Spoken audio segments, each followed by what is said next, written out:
A sloth, a donkey, and a curious human. Send a prompt and see what they're doing. One hits record with a question on his mind. Two brothers pick it up, see what they find. Corn takes his time, Herman's got the facts. Back and forth, they never hold back. My weird prompts, come on in, that's where we begin. My weird prompts, glad you're here. This episode was generated using artificial intelligence. Please verify facts. My Weird Prompts is a community-driven initiative exploring how AI can fuel curiosity and uncover the fascinating ways our world works. GPU compute for this podcast is generously provided by Modal. Learn more at modal.com. Imagine living your entire life in 90-second intervals. That is the reality right now for millions of people across Israel. When the siren goes off, the clock starts ticking, and you have exactly 90 seconds, sometimes much less, to get to safety before the interceptions or the impacts begin. Today is March 22nd, 26, and we are diving into a document that has become the literal Bible for survival this month. It is the Israel Wartime Readiness Field Guide, version 5, which was just released to account for the massive shifts we have seen in Operation Roaring Lion. This isn't just a list of emergency numbers, it is a tactical breakdown of how to actually live a life when the environment around you is fundamentally unstable. It is a staggering document, corned.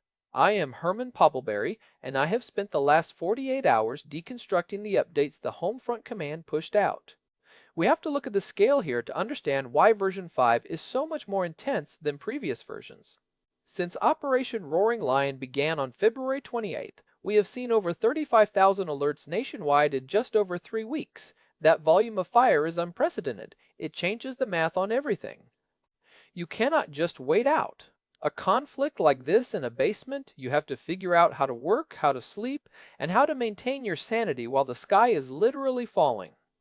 The guide calls this sustained operational readiness. It is the transition from being a person in an emergency to being a person whose baseline reality is a war zone. And that transition is where the friction happens.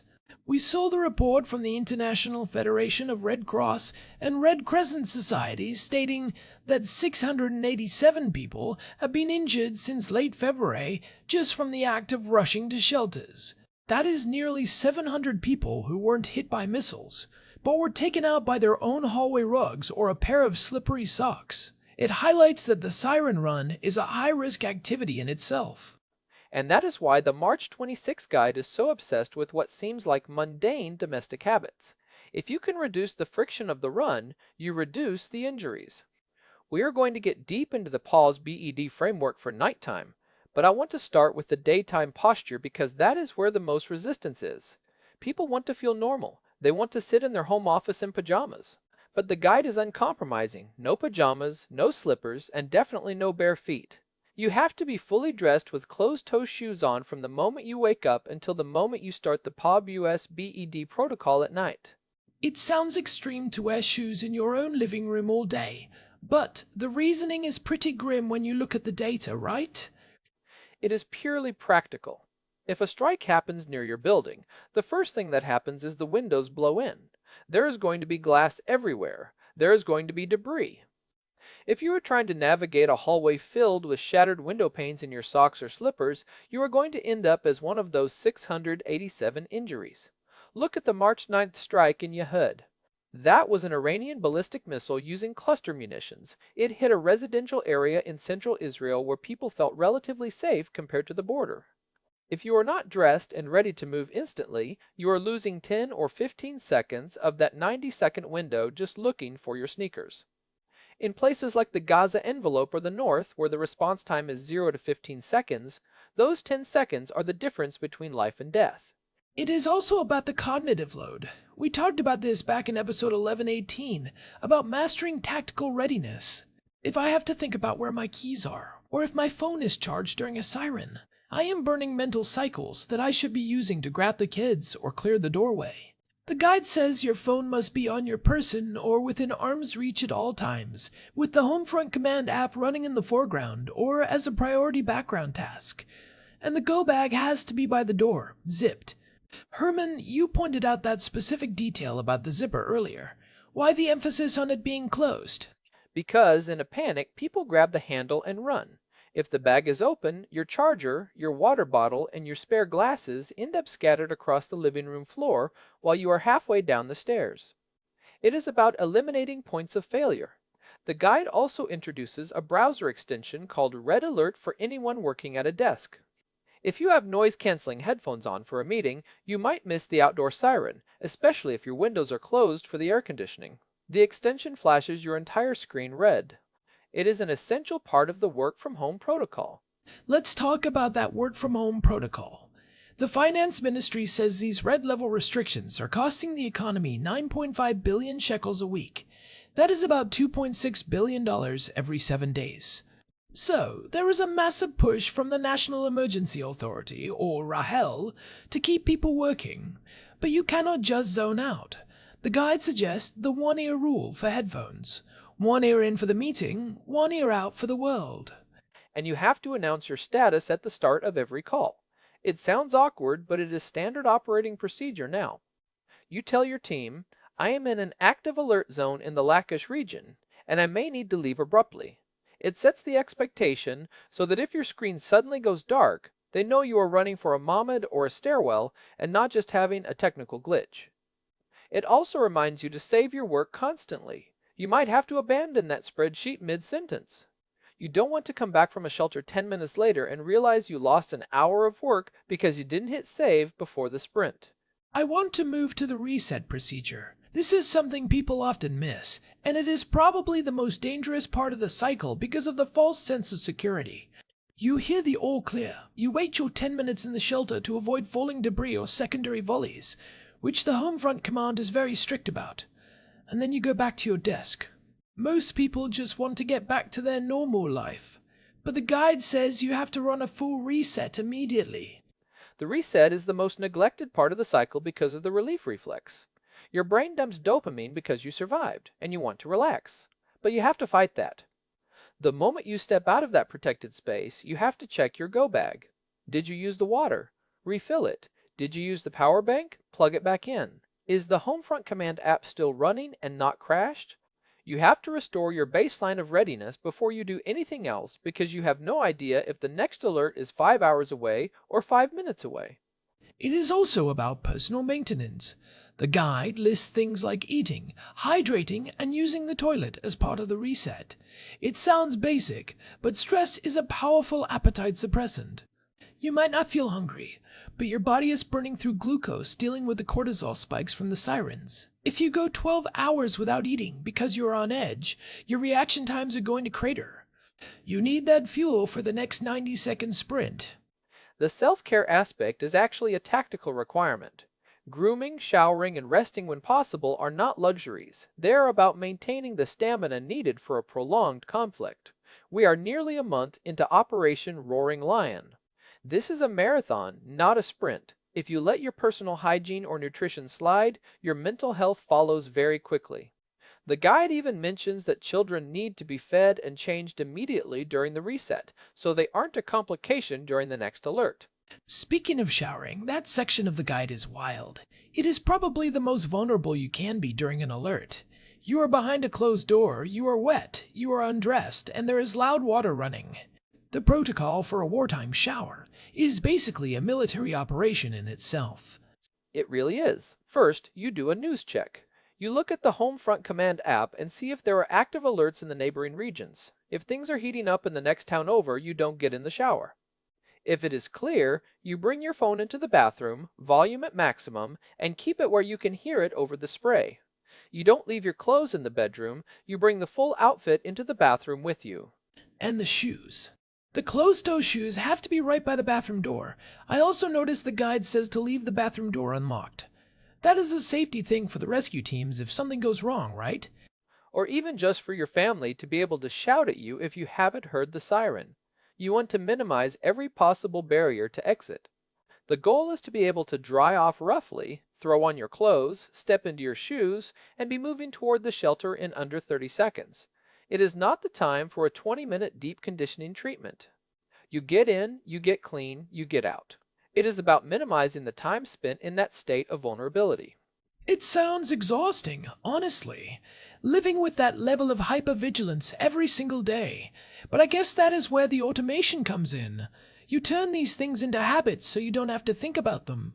Which brings us to the nighttime routine. This is the core of the version 5 update, the PAWS BED acronym. Break that down for us, Herman. PAWS BED is the core protocol for the pre-sleep checklist. It is designed to get you from a deep sleep to the shelter in under 90 seconds without needing to use your brain. P is for phone. It has to be charging, not in airplane mode, with location services on and the Homefront command app set to override silent mode. A is for app. You verify the notification settings are correct for your specific zone. W is for water and shoes. You have a bottle of water and your shoes right by the bed. S is for shelter. You make sure the path to your mamad or the stairwell is clear. You should be able to navigate it in total darkness without tripping over a stray toy or a rug. And the BED part of the acronym? B is for battery and flashlight. You keep a torch within arm's reach on the nightstand, not buried in your bag. E is for essentials and medication. If you have life-saving meds, they are in your pocket or right next to your glasses. And D is for door. You position the door handles and locks so you can exit the apartment in seconds. No double locking or deadbolting that requires a key you might fumble in the dark. I like the detail about the glasses. If you are a person who needs glasses to see, they have to be in the exact same spot every single night. You cannot be crawling around on the floor at 3 in the morning trying to find your frames while the siren is wailing. We actually touched on this in episode 1355 when we looked at aviation standard operating procedures. Pilots have a blind cockpit rule where they have to be able to find every switch by touch. This is the civilian version of that. It is exactly that. It is about creating a predictable environment in an unpredictable world. The guide even suggests an optional caffeine pill by the bed. That might be a bit much for some people, and they warn against it if you have heart issues or anxiety, but the idea is to counteract that sleep inertia, the grogginess you feel when you are ripped out of deep sleep. You need to be at 100% cognitive function the moment your feet hit the floor. I also noticed the rule about no earplugs. That is a tough one for people who are light sleepers or who are trying to drown out the sound of distant explosions so they can get some rest. But if you can't hear the siren, you are a liability to yourself and your family. It is a critical safety failure. You have to be able to hear the alert. If you are that desperate for sleep, you take turns with a partner. One person stays on watch with no headphones and the other sleeps. But the guide is very clear that you cannot isolate yourself from the acoustic environment of the city. You need to hear the Zeva atom. Let's talk about leaving the house. We have seen a shift in the guidelines recently, moving from red to orange in some areas like the Lakish region to allow for more movement, but leaving your home base adds a whole new layer of risk. The guide says you have to map your shelters along your route before you even start the car. You have to know where you are going to go if the siren sounds while you are on the highway. In Israel, the instruction if you are driving is to pull over to the side of the road, get out of the car, and if there is no building nearby, lie flat on the ground and protect your head with your hands. But if you are in an urban area, you should know where the public shelters or miklats are. You check the app for the destination area's alert response time. Central regions like Tel Aviv usually have 60 to 90 seconds. The Gaza envelope or the north might have 0 to 15 seconds. You need to know which reality you are walking into before you put the car in gear. And the car fuel. The guide says at least half a tank at all times.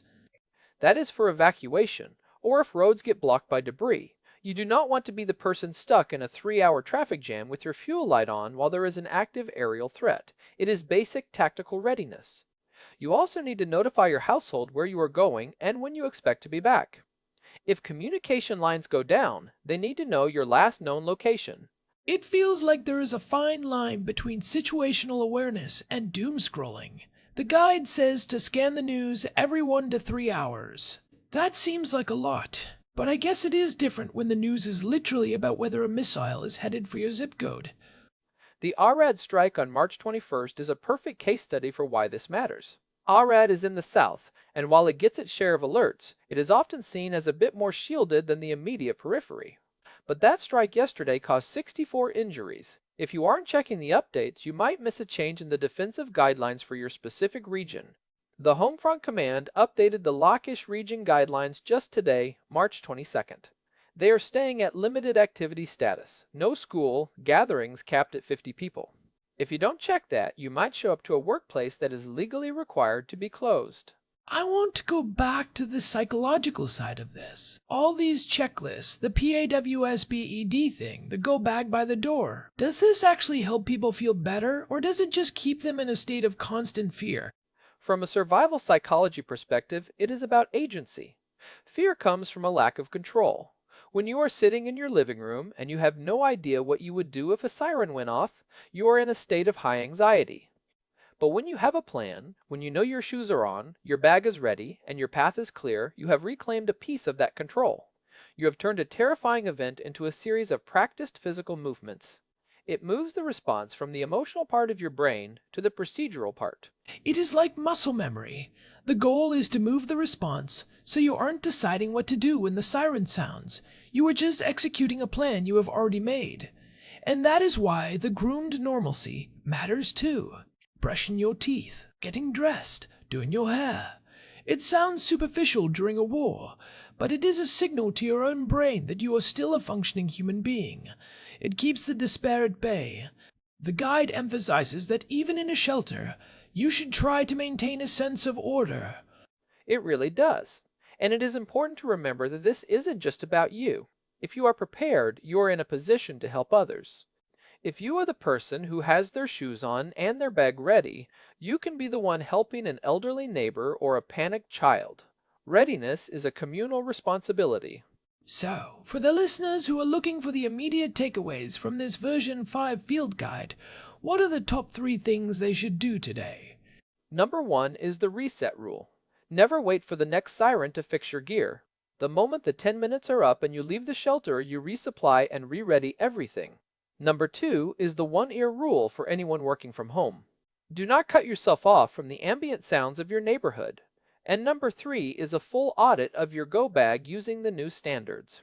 Check the expiration on your water, make sure your power bank is actually holding a charge, and ensure that bag is zipped and sitting by the door. I would add a 4th one, which is the communication protocol. If you are on a call, tell people where you are. It takes 5 seconds, and it removes a huge amount of stress for everyone involved if you have to suddenly vanish. It is about transparency. We are all in this together, and acknowledging the reality of the situation actually makes it easier to manage the professional expectations. That is a great point. And as the conflict continues, these habits are going to be what separates the people who burn out from the people who manage to maintain some level of stability and health. Operation Roaring Lion is a massive challenge, but the human capacity for adaptation is even bigger. It is a sobering reality, but there is something empowering about it too.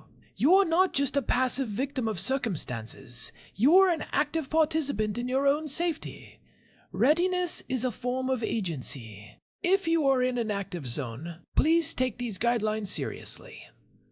Version 5 of the field guide is there for a reason, and the data on those 687 injuries suggests that the run to the shelter is just as dangerous as the threat itself if you aren't prepared. Stay safe out there. Pay attention to the Homefront Command updates, and don't let your guard down just because things have been quiet for a few hours. The situation in the Lockish region in the south is still very fluid. We will keep following the developments of Operation Roaring Lion and bringing you the tactical side of things as they evolve. Thanks as always to our producer, Hilbert Flumingtop, for keeping the wheels turning under pressure. And a big thanks to Modal for providing the GPU credits that power this show and allow us to get these episodes out to you quickly. This has been My Weird Prompts.